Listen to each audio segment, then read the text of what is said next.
You each find what makes you happy. And for me, I like going against the grain. I like teaching. It's so much better than managing money for a bunch of rich fucking pricks who, like, frankly, just don't care about any of this philosophy talk. I'm trying to teach them. They're like, just give me the returns. Shut the fuck up. And I'm like, no, I don't even want to deal with you, let alone make you money. Like, you couldn't pay me enough to deal with your bullshit. And the same thing with broke people. I don't want to deal with ultra rich people, and I don't want to deal with broke people. Broke people have the worst attitudes whatsoever. I have 1,000 free videos on YouTube, and I'm like, watch them. And they're like, which ones? I'm like, you're fucking broke. You have nothing else to do. Watch them all 5 times. Stop. This is the Real Talk University podcast, where your hosts, Andre and Christian, explore success stories outside of the classroom. My name is Tim Sykes. I'm a stock trader and teacher. I am in Thailand in this very moment. We actually have an elephant charity here. So I teach, I trade stocks, and I travel basically to do charity. We have 47 schools with my Karmagawa charity. And we help also animals like elephants, rhinos, dogs, cats, soon pangolins, giraffes, pandas. I just find a lot of causes around the world that frankly could use a little donations and a little exposure. And my Karmagawa charity, which I'm most proud, has grown to over 300,000 followers on Instagram just in the past 2 months. We had Save the Rhino video campaign that got over 30 million views, just totally organically, not planned at all. Didn't even have like stats or a business account or anything. And it happened actually while I was in the Seychelles. And that really helped people understand that rhinos really only have a few years left if we do nothing about like the poaching crisis going on. So I'm trying to spread information. I started with a few $1,000s. I'm now turned it into $5 million trading stocks. So I do a bunch of stuff. Yeah, that's really cool. And it seems like you have a really strong passion for obviously charity and different causes around the world, which is cool. We'll definitely get into those later as well. So basically the basis of our podcast, our audience, mainly college students who are looking to, branch out and do entrepreneurship, invest, learn financial education, whatever. So we just want to know what your values you took away from college were, if there were anything. And then also I found it interesting that you skipped class to trade. So if you want to touch on that a little bit, I thought that was pretty cool. Sure. I mean, college is a scam. Like, you guys are idiots for doing this, for falling for the scam. That's what I think. Yeah. I know it's good. You learn, you get like connections, you learn how to drink and party. I really just don't think that you need to go. Like, the internet has changed everything. I learned everything that has made me into a multimillionaire online. I will say that college taught me some good stuff in the philosophy department. I was actually a philosophy major. I was doing trading, and learning about the stock market all on my own, so I didn't feel like I needed to pay for that. Philosophy was something that I sucked at. I still do, but it was really interesting for me to think a little differently. And that's what I encourage, whether you're learning on the internet or learning in college, push yourself, like try new subjects. Don't just study something that you're good at because you know that you're going to get good grades. Study something that you're fucking terrible at. Oh, I'm sorry, kids. My bad. I swear. It's more than okay. No, you're good. Study something that might interest you, but you have no idea of. You might suck at it. It's okay. It's all about learning as much knowledge as you can, like kind of rounding yourself out. The sooner the better. And philosophy did that for me. I made a lot of money while I was in college. I was kind of fucked in the head with too much money because I'm, middle class kid. Like, I was like, how am I making millions of dollars? I thought I was like God's gift. I was just in the right place at the right time. I did have a strategy. I did adapt. I did manage to, hold on to the millions and grow it when a lot of other people were losing it, when the stock market was crashing. So I did some good things. But it's not just about money. I know that money like kind of blinds everybody, like, wow, so successful, making a lot of money. You can make money and not really know that much, as evidenced by a lot of the Bitcoin investors who thought they were changing the world and really, they were just inventing like something that was like kind of a new form of a pump and dump. Exactly. And Bitcoin made a lot of people a lot of money, but you had to take profits. You had to sell. You couldn't just hold and hope and believe the bullshit because now it's dropped 80%. So be very careful with what you learn. Be very careful with what you earn, and really just try to make as much money after you figure out what you love. That's been my secret, okay? Like I've been trading stocks. You mentioned I skipped classes. I was in college, frankly, just to make my parents happy. Philosophy was interesting, but my main thing was stock trading. So I found what I loved, and stock trading I wouldn't encourage people to love. It's very addictive. It's like gambling. You have to structure it. It's very dangerous. Don't be like, well, I love going to the casino. That's what I love. Like, you know, I mean, you have to learn to really master something. And if you're partaking in a game that, you know, could be dangerous, whether like, oh, well, I don't know what I love, so I love drinking, so I'm just going to drink. I mean, like, let's be real. Like, you need to focus on something that you love that actually can change your life. Like, and then learn every single thing that you can about that. Exactly. That's what a main theme of our podcast, just like finding your passion, because a lot of people are just trying to make money without any reason behind it. Just the fact that they could get rich. And I feel like the people that do that, that's why they lose money when they actually get it, because they don't know why they have it. So it's really cool that you brought that up. Yeah, for sure. And then another thing you were discussing how you should try to learn as much as you possibly can in college. Something that Andre and I feel is important is that college and high school in general doesn't teach you enough about financial education. So how important is it in your opinion to like learn it early on? Not enough, just not at all. Right. 100%. It's pathetic. The lack of financial education. This is why I started my online academy. This is so important for everybody. It doesn't even matter if you like money, if you like finance, like everyone other than communists need to learn about this shit. And it's sad. Like, you don't even know how to like balance a checkbook.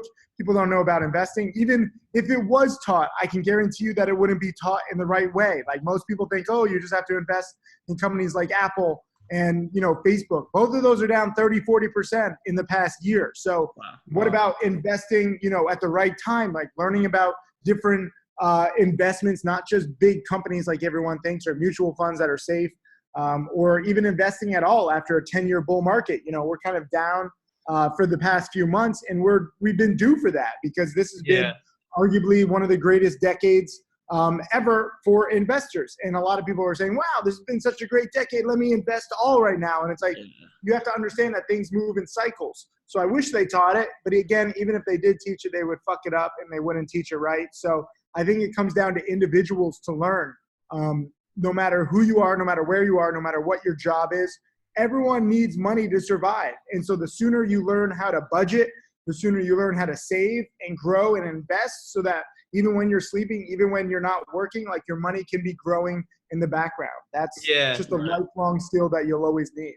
Definitely. And we're going to get into more specific questions about you, but I think this is just an opportunity to bring this up about your perspective on the market. Obviously, you mentioned we're in a 10-year bull market, and market cycles, bull markets last like 6 to 8 years. So like, how are you kind of preparing for what might happen in the next few years? I mean, I just stay in cash. Bull market, bear market. I'm taking 1 or 2 trades per day. I trade whatever is the hottest penny stock right now. There's a shrimp company. They make fucking environmentally friendly shrimp. And I was like, are you serious? Like, I was eating a shrimp as I'm investing in this stock. I don't think the shrimp I was eating here in Thailand was environmentally friendly, but it tasted fucking delicious. So I was trading that stock, and the ticker is SHMP. I already sold. I bought it at 8 cents and I sold it at like 9 cents and 10 cents. I made like 10-20% in a day or two. Now it's up to 30 cents. So I underestimated it. For me, I just trade whatever's hot. I don't worry about the overall market. Most people are not focused on such short time periods. They're not, trading from Thailand or trading from wherever. Like, I'm in Thailand last week. Where was I? In Sri Lanka. And the week before I was in Guatemala. Next week, I'm going to Singapore and Australia, and then Bora Bora. So I travel a lot, and I am always just looking for whatever's hot. And I think that's a good thing for people to do also. Like, even if the market is crashing, even if the market is spiking big, like, there's always going to be some new story, some new play. And if you learn how to trade, if you learn how to invest, you can ride the momentum. But always take profits. Like, I ride the momentum, but I never believe the hype. There's so many companies that are mostly full of shit. Even if the company's on the verge of bankruptcy, the CEO will say, oh, everything's fine. The day before Bear Stearns collapsed, I think it was the CEO or CFO was on CNBC and said, everything's fine. Then they went bankrupt the next day. Like, management will never tell you the truth. So you have to be cynical on your own. Yeah, and you can't Right. get greedy, Right. obviously. Are That's you something I mostly struggle with. yeah? Are you mostly in penny stocks? All penny stocks. I Really? think they're easier because the whole world hates on them. So there's really not much competition. There's not much money in Wall Street standards. You know, I've only made a few $1 million over the course of my trading career. People make that on Wall Street in a day. So it's a different game. It's full of idiots. I say it's kind of like playing basketball against midgets. You know, playing against mental midgets. So I'm competing against fucking idiots that believe in these companies. They don't know how to do any technical analysis. They're not cynical at all. They're investing their last fucking paycheck, all into these companies. And sometimes it does spike, but then they never take profits because they believe they found the next Microsoft, which it never is. Right. Yeah. And obviously penny stocks are pretty risky compared to like Wall Street stocks like Facebook, et cetera. Everything is risky. Yeah. Don't believe the Wall Street propaganda. When the market crashes, safe mutual funds drop 50% in a year too. Right. So don't believe that anything is safe. But yeah, penny stocks are more volatile. They can drop 50% in a day. So you have to, stay on top of your shit. Absolutely. So when you were first starting out trading, like, did you just have the idea to start, or was like one of your friend or a roommate or someone you look up to into trading and you decided it was like a good idea? No, I mean, I'm Jewish, so I'm naturally interested in money. I was just a tennis player. I had surgery on my arm, so I couldn't play tennis anymore. I had 2 casts, walking around, school looking like fucking RoboCop, but I could still type. And that way, I got into the market. The market was spiking pretty big at the time, so it was right place, right time. My parents gave me control of my bar mitzvah gift money. They thought I would lose it all like a fucking dumb Jew. And instead, I turned it into several $1 million. I can make that joke because I'm Jewish, FYI. Yeah. You can't. It's awesome. So how did you approach like friends and family when you set out to raise capital for your first hedge fund? Was that just strictly from the money that you had from that party, or I was 50% of my hedge fund. It was really just people looking to want to invest in me. Like people had heard about my success and they were always asking like, can I get involved? Can I get involved? And I was just managing my own monies. But then I got a lot of people asking. I was like, all right, let me set this thing up. I just wasn't very good at managing other people's expectations. For me, trading is very pure thing. Like I want to trade when there's a hot stock. Sometimes there's no hot stock. Sometimes the best trade is no trade. And a lot of people don't accept that. They have specific time limits, like they want to make a certain amount in a certain month or a certain year. And just having that mentality kind of forcing me to have like this performance, it's the wrong mentality for trading penny stocks. So now my rule number 1 is cut losses quickly. But my whole mentality is that I'm a retired trader, which is weird to say because I'm a full-time trader and teacher. But having that mindset where I'm retired, I'm only going to come out of retirement when a play is good enough. And that way I would feel guilty missing it. And that retired mentality keeps me from over trading. There's so many thousands of stocks. A lot of them have good stories. They're moving all the time. I need to be really patient and wait for the best plays. So I think of myself as I have to come out of retirement, even though I'm pretty much coming out of retirement every day. But it's these weird counterintuitive rules that have really helped me.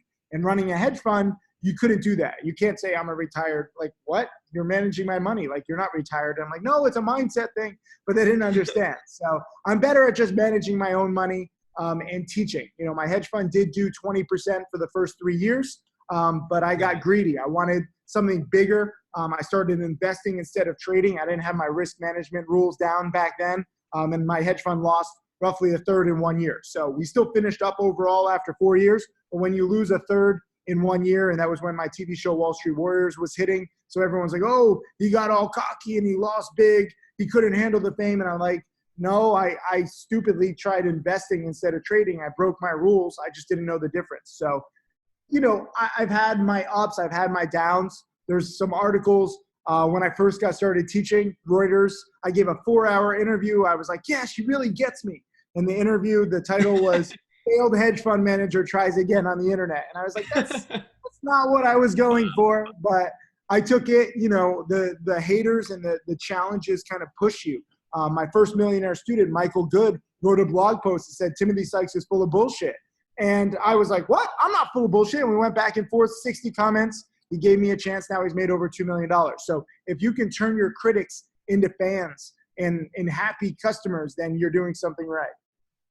Yeah, that's so huge. And I think just a lot of the things you talked about, I don't know if anyone else is realizing this, but there's a common theme, which is like not just failure, but kind of just like learning from mistakes that you make throughout the process.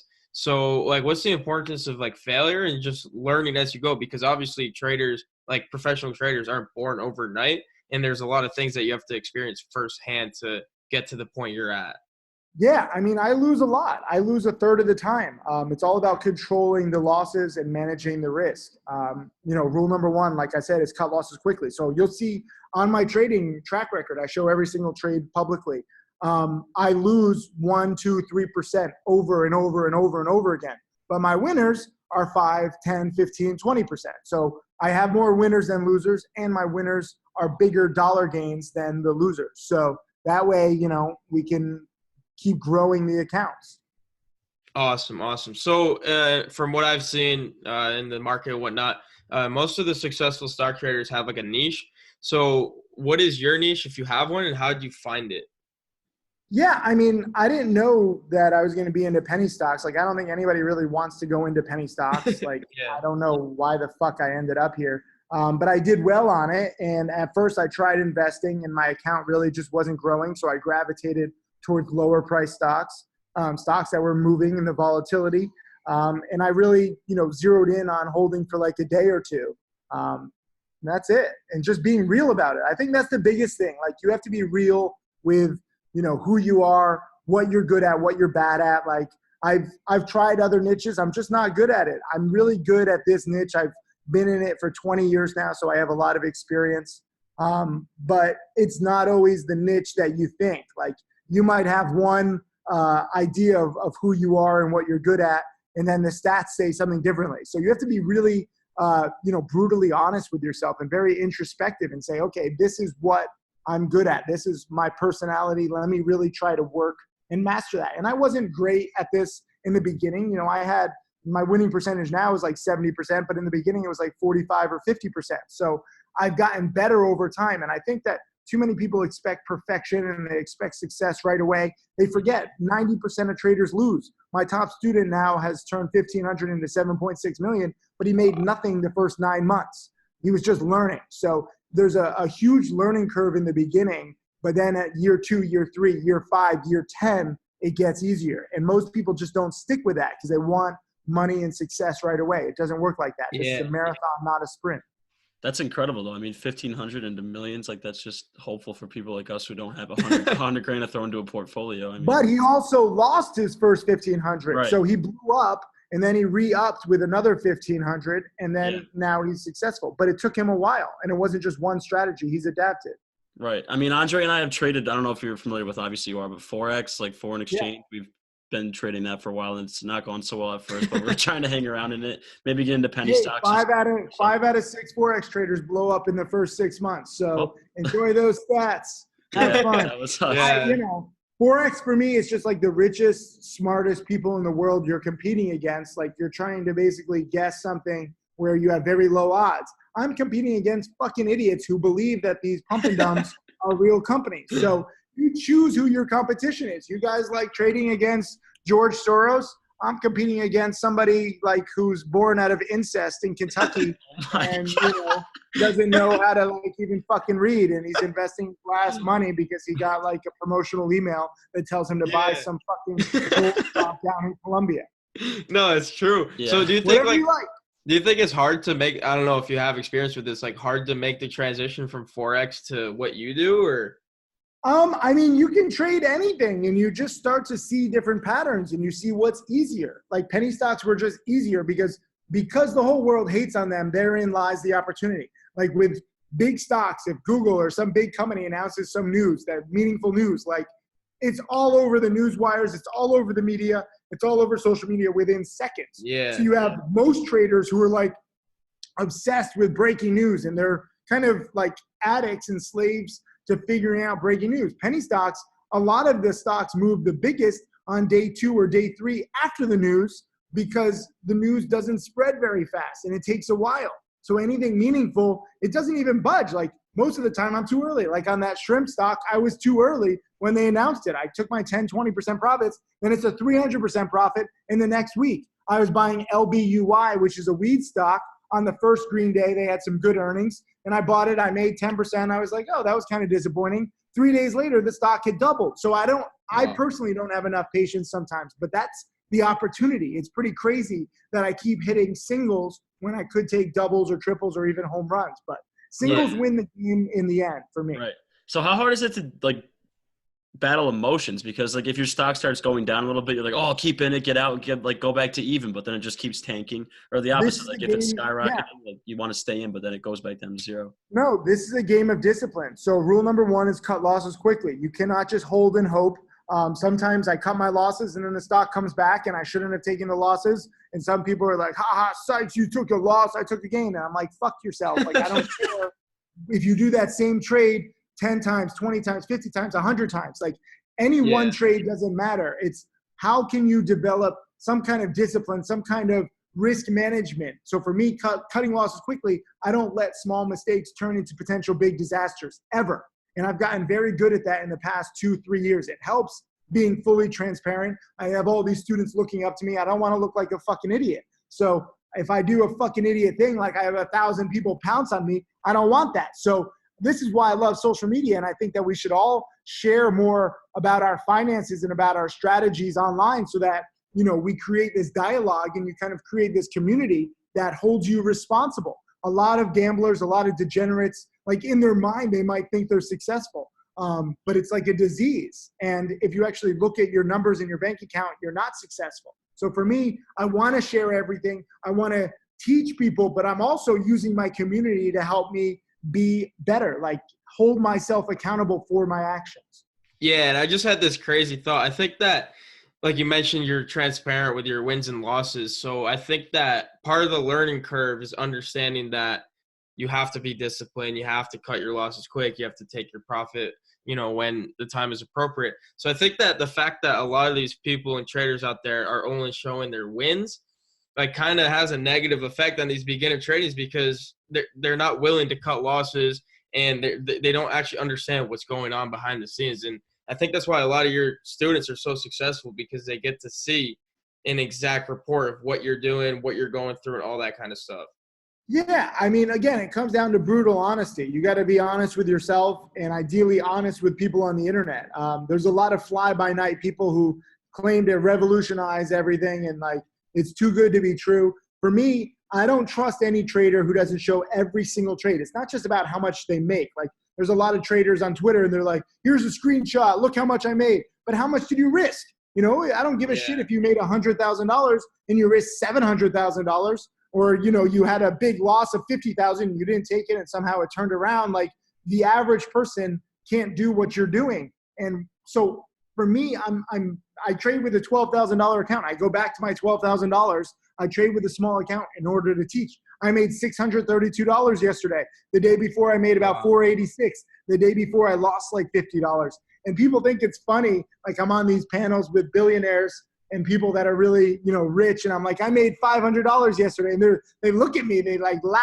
Because on Wall Street, the name of the game is like manage as much money as you can, take a management fee. And I'm like trading my $12,000. I'm like, nope, I don't manage other people money. And people are like, let me give you money. You can take your, and I'm like, nope, I'm just going to teach you. I want you to be self-sufficient. So for me, it's fun to go against the grain. I recently spoke at this mining conference. I'll send you a link to the video. It's pretty brutally honest. I'm like, almost everybody in this conference is full of shit. Everyone's going to teach you about or, you know, hype up some new mineral that they found in some fucking country that's going to give them malaria. Don't believe a word that they say. Like, they're all full of shit. Almost every person in this room is going to be bankrupt if they're already not bankrupt. And, like, no one could deal with that kind of honesty. But you have to be honest and you have to look at the stats. If most traders are failing, you have to be aware of that. You can't just think this is going to be so easy. Like, oh, I'm just going to turn a few thousand into a few million. Like what my top students and I have done. I have 5 millionaire students.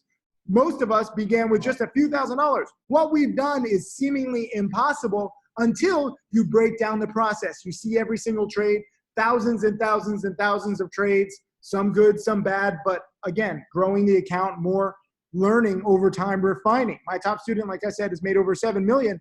But along the way, he's had several $100,000, $200,000 losses. And he posted about it fully transparently, and he's gotten better. His biggest losses still happen because he swings for the fences, frankly, but his biggest losses have been contained. So don't worry so much about what you do, you know, this week, this month, this year even. Like, what can you do today, this week, this month, this year to position yourself the best knowledge-wise and financially speaking in 3, 5, 10, 20 years. You're talking to me 20 years into my journey. I've seen a lot, I've done a lot, and I know my shit inside and out. But most people don't get to year 20. They give up in year 1, year 2, year 3. Oh, I suck at trading. Oh, this isn't for me. Yeah, we all suck at weird things at first, okay? But things that can change your life take time and practice. The best things come later. So I want people to learn to grind. I want them to learn to make mistakes. I want them to learn to, you know, do it transparently. And that way you can speed up your education. I have no magic formula for creating millionaires, but I can speed up the education by sharing my own lessons.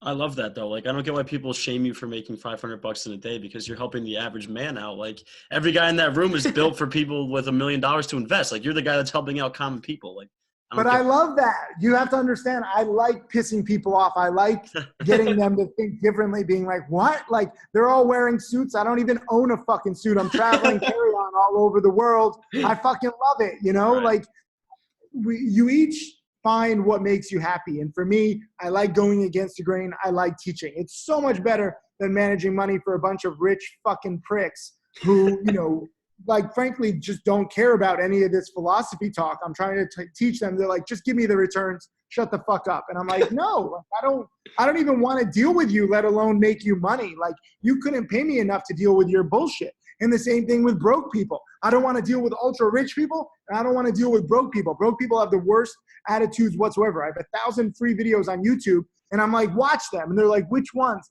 I'm like, you're fucking broke. You have nothing else to do. Watch them all 5 times. Stop playing Fortnite. Stop watching Netflix. Fucking eat your fucking cup of noodle soup. Watch all of my video lessons 10 times and then recite them backwards because you have no hope whatsoever. You're fucking broke. So, you know, and then the broke people get angry. They're like, I'm offended. I'm like, I don't care. You're fucking broke. You're irrelevant. Look at our president. He's rich. You need to get money to get power. I don't make the rules. I just recognize them. Wow.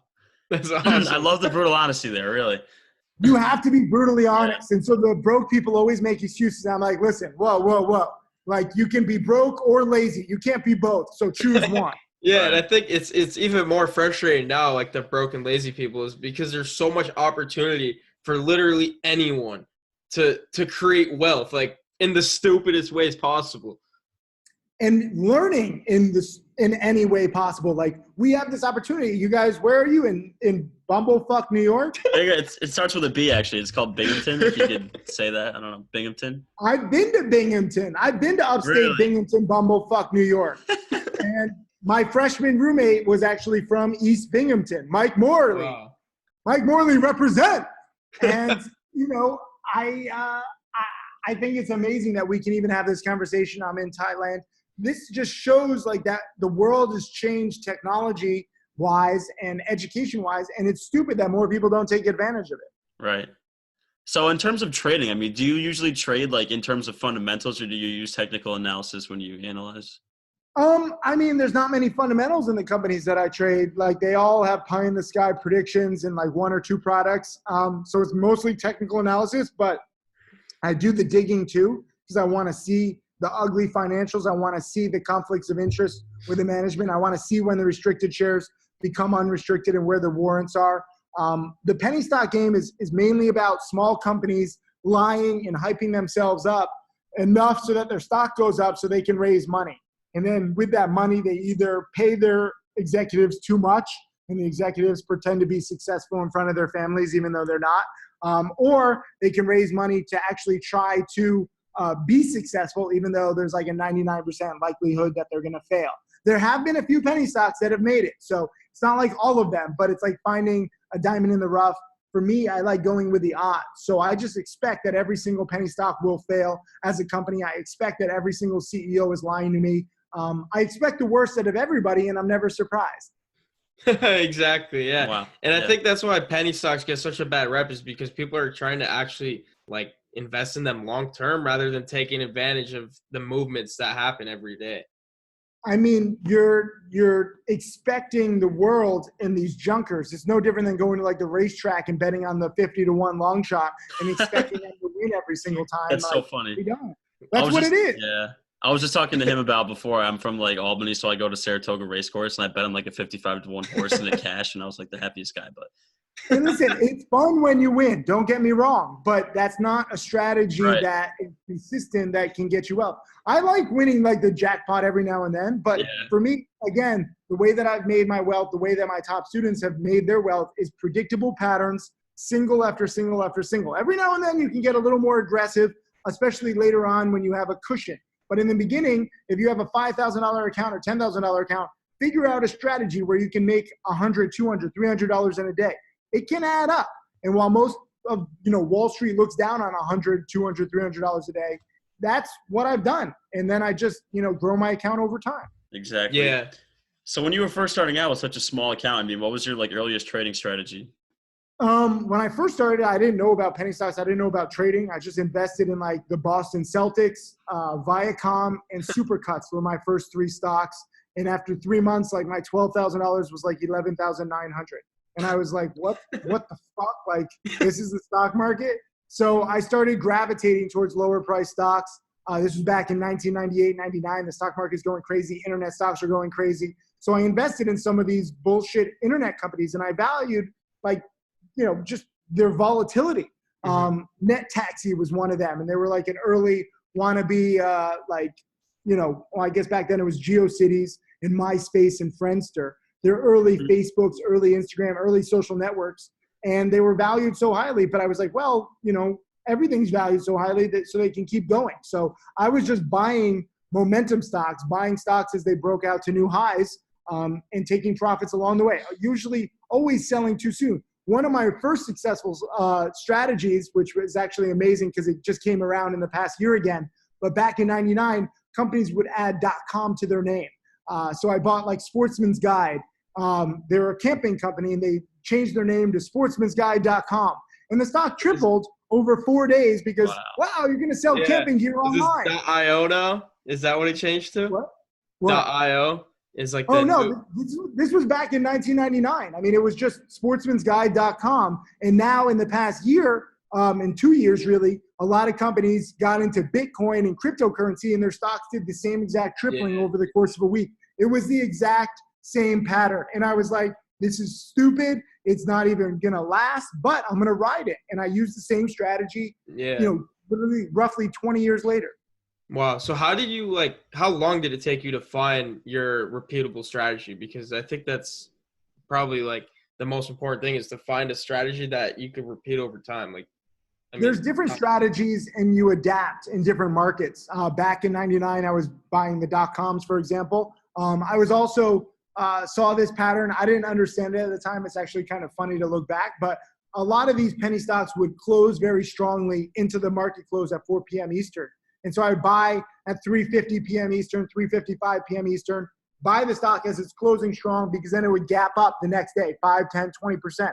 And it worked like every time. And so you just had to pick a big penny stock with big volume, like the most active stock, the biggest percent gainer of the day, and they would 90% of the time gap up 5, 10%. I was like, this is the easiest pattern ever. I'm a genius. And I didn't realize it at the time, but it was exposed 2 years later. The reason why they would go up overnight, they don't trade pre-market back then. There was no pre-market trading. So all the buy orders would stack up at the open. What inspired all these buy orders? Well, there were telemarketers in boiler rooms calling people, promoting these stocks at dinner time, because that's when most people were at home. So I was inadvertently riding these boiler room pump and dumps as they were being telemarketed to idiots at dinner time. The idiots at dinner time would take the call, and they would say, wow, yeah, let me buy 5,000 shares. The next morning, the broker, the pump and dump broker, would put in the order for 5,000 shares. So everybody who got telemarketed to at dinner would put in their orders right at the open, and it would create a gap up. And I had no idea about this. I just saw the pattern. And then when boiler rooms were exposed, we started realizing like, oh, I was riding this. And that was what led me to become a short seller, because all those pump and dumps would later crash after the telemarketing calls stopped. After the budget was spent for pumps, there's no reason to pump them up. Write it And it's back like a down. plane without fuel. And so I wrote it back down. So I made my second million shorting. I made my first million going long. That's awesome. So, yeah, so it just shows that there's always an opportunity to make money no matter what the market's doing, unless it's And just sometimes there's no trade. Like right now, as we're talking, there's no hot Yeah. sectors. Like weed has crashed, CBD has crashed, It's all Bitcoin has consolidated. crashed, China has crashed. I'm trading fucking shrimping companies. Like what the fuck? Yeah. So take us back to early in your career when, you decided to start doing real investments and things were going too well. And then you made an appearance on the Wall Street Warrior show. I'm just interested to see how that kind of changed your career and helped you to build an audience in a unique way. Yeah. I mean, again, I was doing my little strategies, making like a few $100s or a few $1,000s, but I got greedy. I was a young, dumb, arrogant Jewish kid, and I wanted more money. And bring up the Jewishness lovingly. Shalom, my fellow Jews. But I wanted more, and I actually started investing for the long term, like going for a home run, because I was just tired of making $200,000, $300,000 a year, like a dumb prick. And I got into something I knew nothing about. And at the time, I bring up my attitude because I was so sick of my hedge fund not growing. Back then, you couldn't advertise as a hedge fund, so I had these good returns. I thought the sky was my limit, so I was trying to get the word out. I had a big mouth. I was on this TV show. All my lawyers, everyone, my family, friends, everyone's like, don't do this. And I was like, fuck you all. I'm going to be on this TV show. I was drunk in every episode. I was just trashed, so I would be more entertaining. It was boring as fuck. Like all the characters are playing golf, and I was like, this is going to be terrible TV. So I just start chugging beers, get fucked up, purposely get the ball into the water, go in, jump in the water, get the ball, and I'm like, this is my ball. And the TV show, showed it. I still get 1 or 2 emails a day from golfers being like, you disrespected our game. And Can we watch that? Just drunkenly entertaining, also sharing some good trading tips. And, the show took off. It was this stupid little show on this stupid little channel called Mojo. They didn't have a lot of original content, so they played it over and over again. It was an early HD TV network. So all the nerds who had HD TVs being like, oh, I can see high def. They all fucking had these TVs. And then the nerds took over, and it became the top selling TV show of like 2008 on iTunes, which had recently just launched. I didn't even find out about this until later. I was like, how the fuck are so many people like seeing this show? Mojo is not even in business anymore, but it had a new life on iTunes. So Wow. I'm just taking advantage of nerds and idiots all my life. That's amazing. Am I mistaken, or did I see that it was on Hulu? I was on your website, I think. Yeah, so it's on Hulu. They sold like the licensing rights to it's all over. It's on all the fucking nerd networks. It's beautiful. That's awesome. Yeah, okay. So back to trading. I mean, what would you think the best way, Andre and I, like, what's the best method of us of getting involved? Yeah, Would it be for like penny college stocks? students out there that want to get started, they don't have that much time. Yeah. Well, you have unlimited amounts of time, all right? So fucking stop partying, stop fucking smoking weed, stop playing Fortnite, stop watching Netflix. Like, Hey, we're doing a podcast, man. This takes that's time. fantastic. That's fantastic. Podcasting, talking to like experts, learning from experts. Yeah, exactly. That's what you should be doing. Like, think of yourself as an apprentice, and you have the entire internet where you can apprentice. In the past, if you wanted to learn from like an expert, you would have to like apply for an internship. Maybe you go through a whole round of interviews, all that bullshit. Now you can learn. You can get like nuggets of wisdom from pretty much any expert online. And that blows my mind. So if I was in college, I would spend all my time looking up experts and listening to every shit they say, all the nuances, all the subtleties, all the strategies, and try to find my niche and try to find some problems that I could possibly fix, maybe start my own company. Definitely build my social media following. If you have a social media following, life just gets easier. So start doing that. Start, getting photos and videos. Like, be fucking Instagrammable. Like, hold up your phone, take a selfie like a fucking 13-year-old girl, post it, and talk about it with people online. Like, start getting out there. Use the internet every single day. Become obsessed with the internet. That's Exactly. perfect. That's like our whole message of this podcast. And your Instagram content is fantastic. So, like, how important is that in terms of building your brand up? I mean, Instagram has been the best social network, but I got, 250,000 followers on Facebook, and then maybe 400,000 on Facebook, 250,000 on YouTube, 200,000 on Twitter. Instagram took off just because I've had some really lucky breaks. I've had beefs with rappers, and the rappers literally I was like #1 trending on Facebook because Little Bow Wow stole one of my cash photos. I used to take photos with like $1 million in cash, like a fucking douchebag.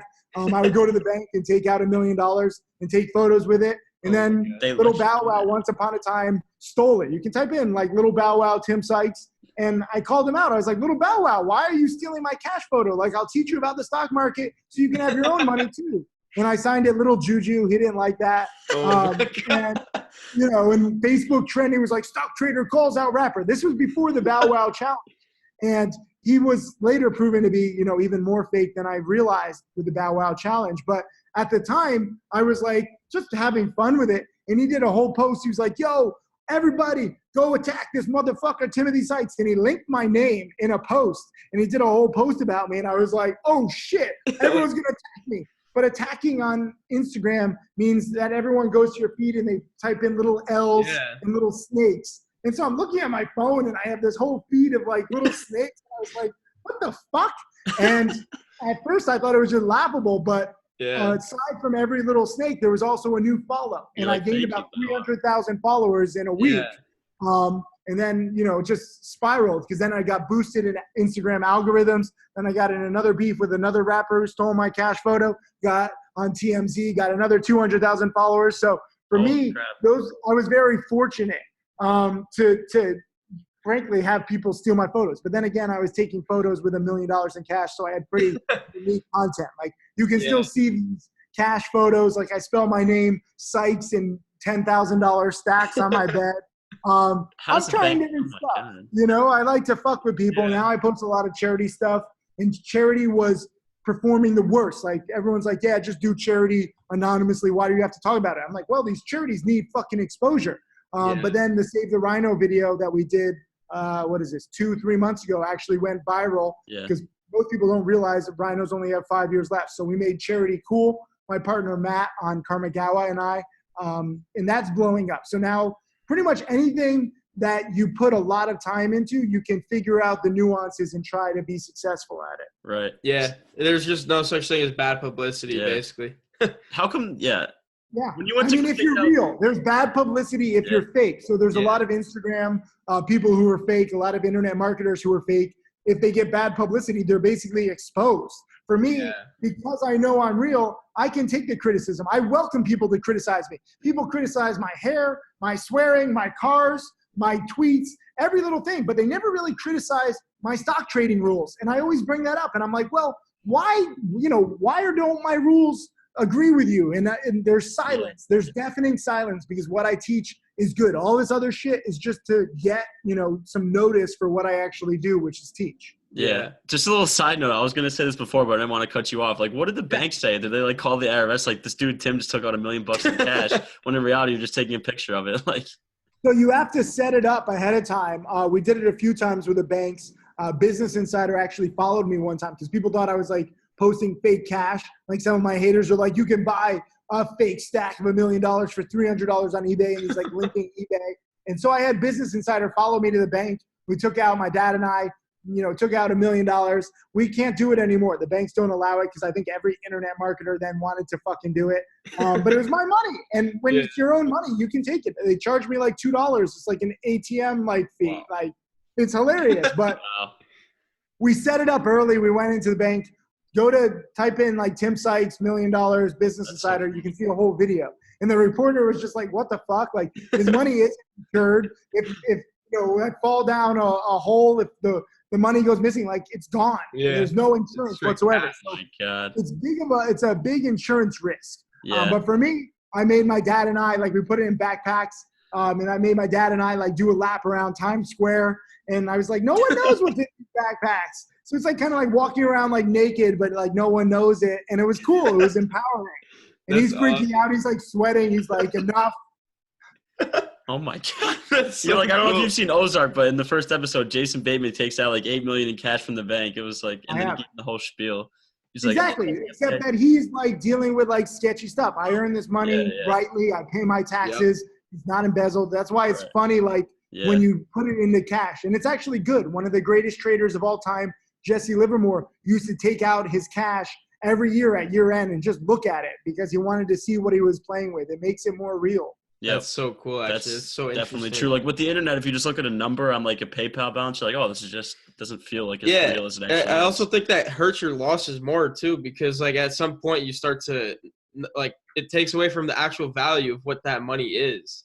Correct. There's no emotion. So you're just like, I don't feel anything. It's like a video game. And for me, this is a video game with, ramifications, like with consequences. So you want to really understand money. It was fun. Like it's cool to take out $1 million. I encourage everyone to try to do that. Yeah. Well, Yeah, I don't know how that'd work for us, but maybe one day. Banks don't allow it anymore. I think they called it, like one banker was like, yeah, this is called the Sykes rule. So I fucked it up for everybody. That's awesome. Dang. So how about just on the topic of like beef and social media, how about your beef with Shaq? So Shaq pumped a penny stock. He didn't know. No celebrities understand penny stocks. He just invested in this company, nutritional, what is it? It's like NTRH. I don't know. It's some weird little company, and they wanted to be like the new Splenda. Fuck, why can't I remember the name of it? GRNH? No, that's a weed company. This was like 10 years ago, actually, when I first got started teaching. And he was pumping this stock. And I was like, why would you endorse such a fucked up company? Like the CEO also had like his family members on the board. He was paying them. Like there was no sales. Like every time they sold a wannabe Splenda packet, guess what? They're losing more money. They're putting out press releases that they're on the shelves of grocery stores. And every time they sold one more packet, they would lose more and they had no cash. So I'm like, this is a flawed business model, but they wanted to put out the press releases to get the stock up, to get the mailers out, and then hopefully do a financing. Shaq, to his credit though, had an out clause. If the stock dropped below $1, he was out, which he did. But he sent me a cease and desist letter when I wrote a whole post about it. And I was scared. Like the biggest guy in the NBA is sending me a cease and desist letter. I never had a cease and desist letter, but it was like some junior lawyer because they spelled the word egregious wrong. Like there's no A in the word egregious. It's egregious. So they spelled it wrong. A fucking spelling mistake on my cease and desist. And I was like, so weird. Like I'm telling the truth. This junior lawyer is giving me this bullshit cease and desist. I'm not going to remove it. I'm going to talk about it. And cease and desist letters are confidential. So you're not supposed to talk about it publicly. You're not supposed to post it publicly. And I was like, fuck this. Like I'm in the right. So I contacted TMZ, and TMZ and I were going back and forth. We were going to get featured on TMZ Sports. I was all excited. And the day that it was supposed to be published, the Tiger Woods sex scandal broke. Oh and my God. They didn't care about Shaq and his little cease and desist letter. So I like to say I was the last person who got fucked by Tiger Woods. That's awesome. Well, I'm like a mega fan of Tiger Woods. So. I mean, I guess I have to be a fan of him too because he fucked me hard. All right. He kind of raped me though. In the Me Too movement, I would have a case. Like it was kind of messed up that what he did to me. Like that day, can you not just wait one day? Can you take some painkillers and drive into a tree the next day, please, for me, just so I can have my TMZ moment with Shaq? You should have sent him a letter like he cost me like 400,000 more followers on Instagram. I mean, it would have been huge, but what can you do? There's been other celebrities who have pumped penny stocks. They don't know. They don't understand how it works. They just, I'm sure their agent says, oh, here's a product. You're getting like 2 million shares, hype this product up. And they don't know the nasty background story and lack of finances. So it's my job to teach them, whether I'm teaching Shaq or Little Bow Wow or anybody. All right, last couple of questions here, then we'll do a little lightning round, so we're almost done. Yeah, I got to go in like 6 minutes. Okay, we got it. What's your favorite place you ever traveled to? Let me show you this, my background. I have a bunch of messages, but my background, when I have no messages, I don't know if you can see this. Fuck. Sushi. It's Japan, baby. I love Japan. I'm obsessed with Japan, but it's tough time zone because I'm trading on the East Coast, U.S. time. So I'm working from 9:30 p.m. till 4 a.m. So I'm pulling graveyard shift hours. That's how much I love sushi. Wow. All right. And then how has traveling the world kind of changed your view on people as you've seen different cultures and how different people operate? We are so much more similar than we realize. It's crazy the kinds of ignorance and assumptions that are being made about other people and other religions. I wish that more people would get the chance to travel. It would open their mind They would be a lot less narrow-minded. They would be a lot more empathetic to others. So I think travel is a must. And you don't have to luxury travel. Like even if you backpack around Europe or do something, very low-key. I mean, I did semester at sea. I went around the world on a cruise ship. That was fascinating for 3 months. Whatever you can do to get out there and see what this world is, I highly encourage you. You don't have to go to Japan. That's far. I love Italy. Just, get some pasta. The Eat, Pray, Love pizza, it's €6. It's a fucking deal. You have to wait a little bit, but it's the best pizza. It's going to change your whole mindset. Go to South Africa, see the race relations, go to a beach called Boulders Beach where you can go play with penguins. You can play with baby cheetahs. Like, there's so many amazing places in the world. South Africa would be number 2 for me too. That's amazing. It makes it so much more depressing. Yeah. Where we are. Let me do the last one. All right. You can get out there. Yeah. You're doing your podcasting. Listen, you have to work hard. You have to study. But when you can, try to travel. Like, it's all about education, whether you're learning online or learning through, exploration. All right. And then I noticed on your Instagram feed that you threw out actually the first pitch at the Dodgers game. So take me through that. Were you like shitting your pants or were you like, oh, I got this. I'm going to throw a heater? So I threw out the first. I've done this a few times. Like for my dad. My dad has thrown out the first pitch. He's a big Red Sox fan, so I got it for him twice. He practices for like months, and I'm like, I fucking got this. I'm doing the warm-ups. I haven't thrown a baseball in like 10 years, and during the warm-ups, I'm nailing it. And I'm like, oh my god, this is so easy. I didn't have to practice. So I'm like, let's make this a little more difficult. So I try to selfie the first pitch. So I'm holding the phone up, right, and I'm trying to throw it, and I'm trying to like get it. Like in the phone, like, why would you do that? And so like your perspective is all thrown off. So I didn't want to undershoot it, so I overshot it, and it went like 30 feet like past the plate. The whole Dodger Stadium boos me, but they're all from fucking LA, so they're miserable fucks anyway. They're really booing themselves. So, New York represent, stand up, and it was interesting. And now it sets up the return where I can throw out the first pitch next year. I'm going to go to Russia, full Rocky montage, grow a beard, lift like fucking lumber, and I'm going to train. And I'm going to be like, last time I was too cocky. This time I'm going to do it the right way. So people thought that I messed up on purpose. I was really just a cocky fuck trying to selfie. And you can see both angles. You can see third-person point of view, and you can see my selfie video. That's amazing. You can hear the boos, and I just went like down. I was like, no. But it was kind of fun anyways because I fucking hate LA people, and they deserve to boo. That's amazing. I think that's the perfect thing to end on, to be honest. Yeah, LA. You see, I make friends. I just make a lot of friends. But LA people are fake as shit. So they boo, not even because they probably wanted to boo. They're probably looking around and they saw other LA people booing. So they're like, oh, okay, this is what we'll do. And that's what LA people, they need excuse. Like, what does the script say? What does the script say? Oh, the script says to boo. Okay, boo. Try stand up. That's something I recommend. You should definitely try that naturally. Just no stand up, dude. I got no time. I'm busy teaching, traveling, growing my charity. But I can also teach and make it entertaining. I'm talking to a fucking laptop for an hour. I talk to a laptop most hours during the day. There's like spit bubbles all over my laptop. Like people see my laptop, they're like, oh, what is this? Like, am I blowing my nose? No, I'm fucking talking. I'm doing video lessons, so there's spit bubbles. They're not snot bubbles. You got to be real. That's the whole point of this, okay? LA people know that they're fake. Like, there's going to be LA people watching this. They're going to be like angry, and then they're going to be like, yeah, that's us. That's amazing. All right, that's so true. That about wraps it up for us, but